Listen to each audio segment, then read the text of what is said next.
What's up, guys? Matt Brown here for lineups.com. And let's talk some Monday Night Football. Another Monday Night Football doubleheader here as we have the Bills and the Falcons, also the Bears and the Commanders on the slate for us here tonight. 4:15 Pacific, so 7:15 Eastern, and then 8:15 Eastern, 5:15 Pacific here for Monday Night Football. Guys, appreciate you being here. If you haven't done so already, hit that subscribe button. Help us out here. All of our Monday Night Football content brought to you by our friends over at BetMGM. If you don't have an account already, use the promo code LINEUPS, and when you do, deposit at least $10, place that first wager, and you can actually get up to $1,500 in bonus bets. You can, if your first bet is up to $1,500, you'll actually get $1,500 in bonus bets if that bet happens to lose. So take advantage of that for sure over at MGM. Okay, so we are sitting 4 in favor of the Bills, a total of 50 currently over here in this thing. And then down here, Bears and Commanders up to 5.5 in favor of the Commanders. And then 49.5 is our total here in that one. Let's start with the Bills and the Falcons here on this one. We'll come over here to the injury report, take a look and see Damar Hamlin out for the Bills. Not insignificant. Matt Milano out for the Bills. Definitely significant as well. Not as big of a deal because there is Dawson Knox in there, but Kincaid is questionable to go and didn't get in a full practice all week. Just some limited practices in there for them. One of the other things that is standing out to me here on this injury report for the Atlanta Falcons, A.J. Terrell is back in. No injury designation at all for this Falcons team that's coming off of a bye. Well, that's pretty big whenever you consider that he's their number one corner.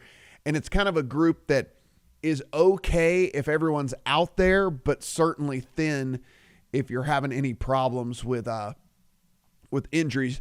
That said, Darnell Mooney not going to be able to make it back after having that hamstring injury before they went on bye. So that's unfortunate for this team, but it is great to get A.J. Terrell back out there for them in this one. So this game was sitting 4.5 in favor of the Bills. I took the Falcons at 4.5. Not a huge, there's no difference between 4 or 4.5 other than the fact that just the push equity goes a little bit higher, obviously, whenever you're on the number without the hook. But I think 4 is perfectly fine. Always, as always, we say, look, shop around, see if you can find a 4.5. But 4 is perfectly fine on the Falcons.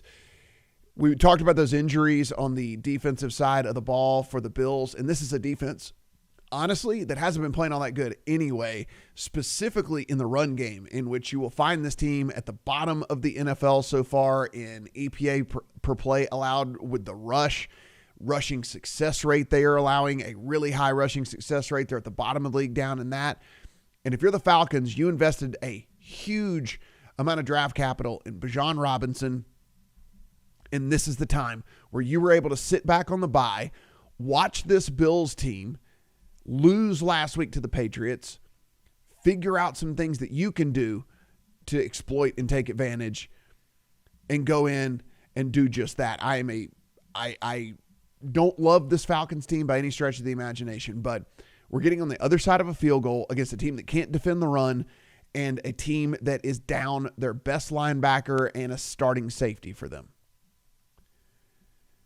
On the other side of that, there is some playmaking stuff going on the offensive side from the Bills that you're kind of scratching your head as well, where you're like, man, they're not quite as sharp as we have seen in years past. And so I think there's a little bit of an advantage there too with this Bills team coming off of that loss, then having to travel.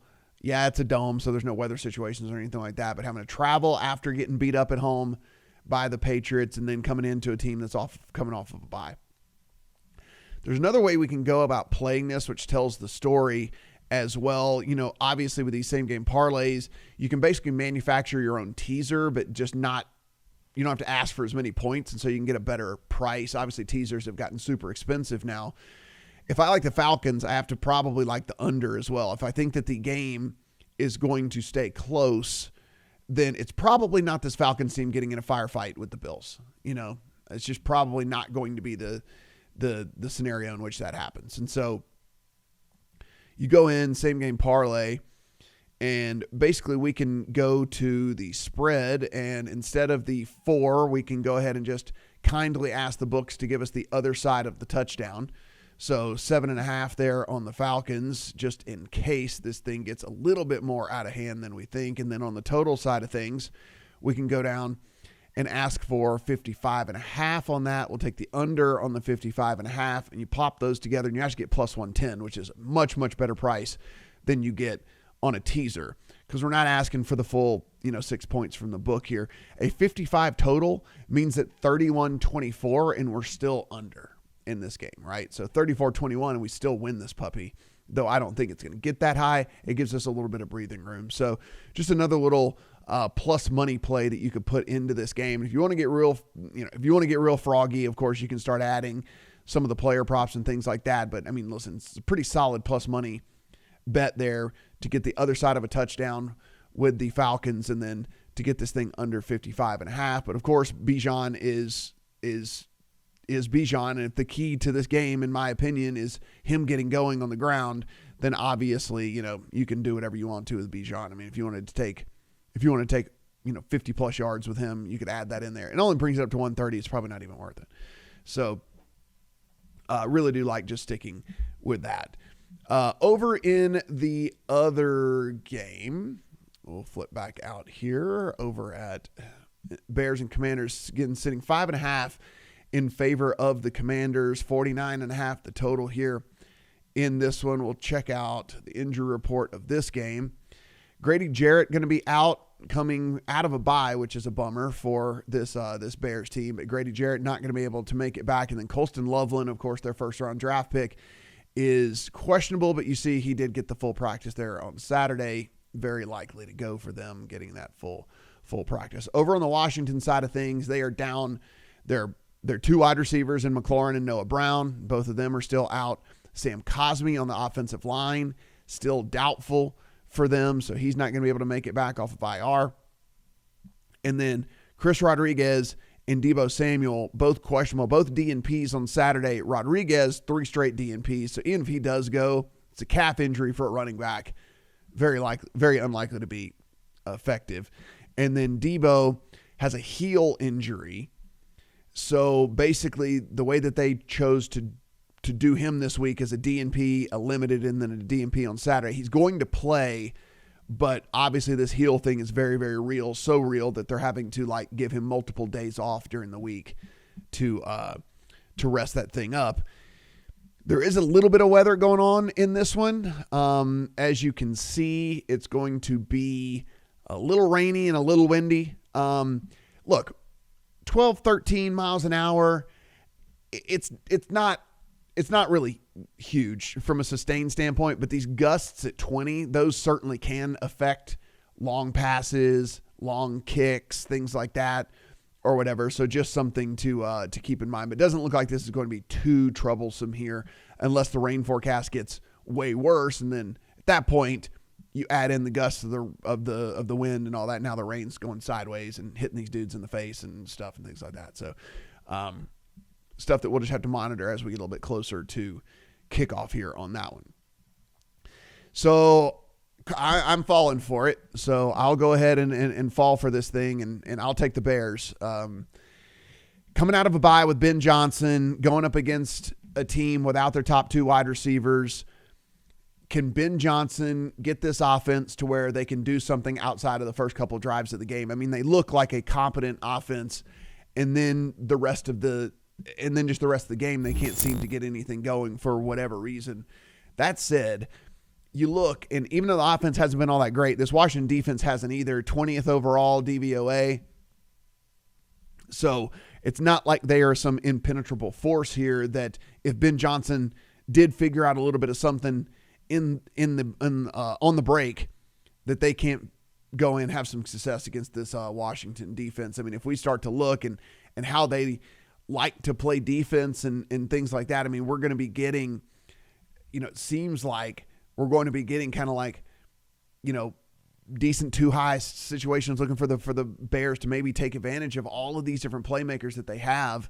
And they do. I mean, this Bears team on the offensive side has a bunch of playmakers. I mean, they are not without dudes that can go I mean, you take a look at here, just look at the props. I mean, on the receiving side of things, Rome Odunze, DJ Moore, you're probably forgetting that they have Luther Burden, who they drafted.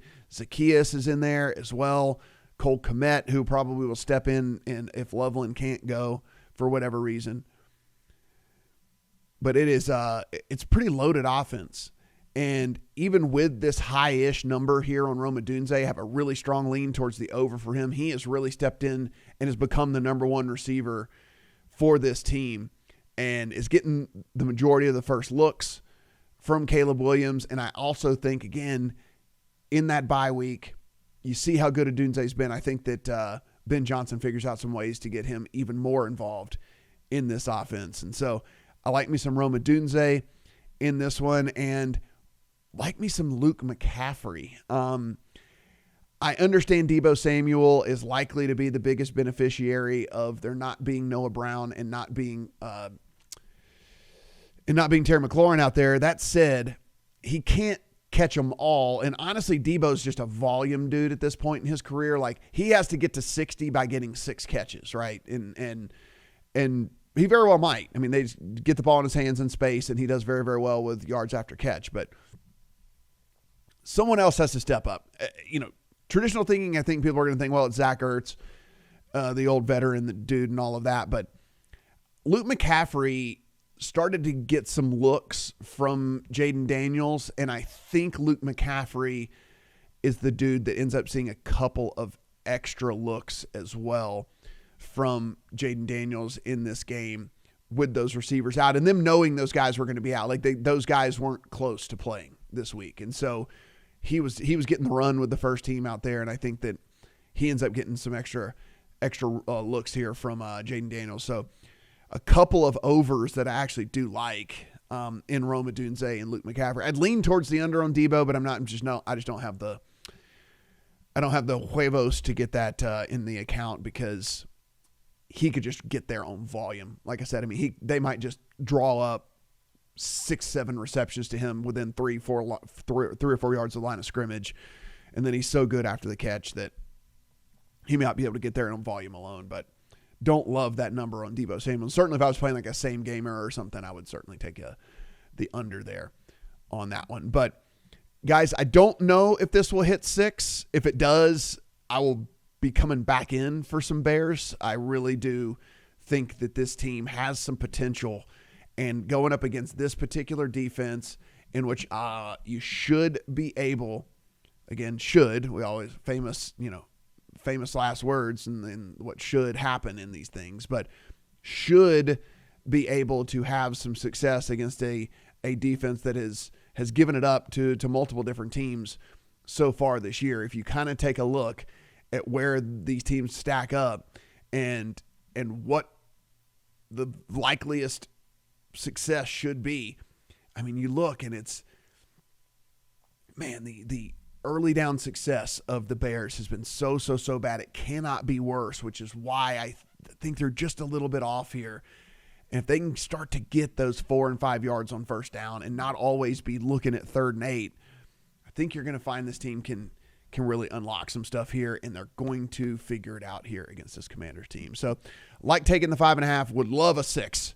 So, if 6 pops, that is just a slam that one into the account, and those couple of props again on Odunze and on McCaffrey. Guys, if you haven't done so already, hit that subscribe button here on this channel. Let us know in the comment section how you are going to be playing these games. Again, keep an eye on that weather for this one. It doesn't look like it's going to get bad, but listen, if this sustained goes from 13 to more like 18 to 20, and these gusts go from more like 23 more up to like closer to 30, that's going to affect all kinds of stuff in the pass game, and we're going to be looking at unders left and right there on that one. Good luck on all your Monday Night Football bets.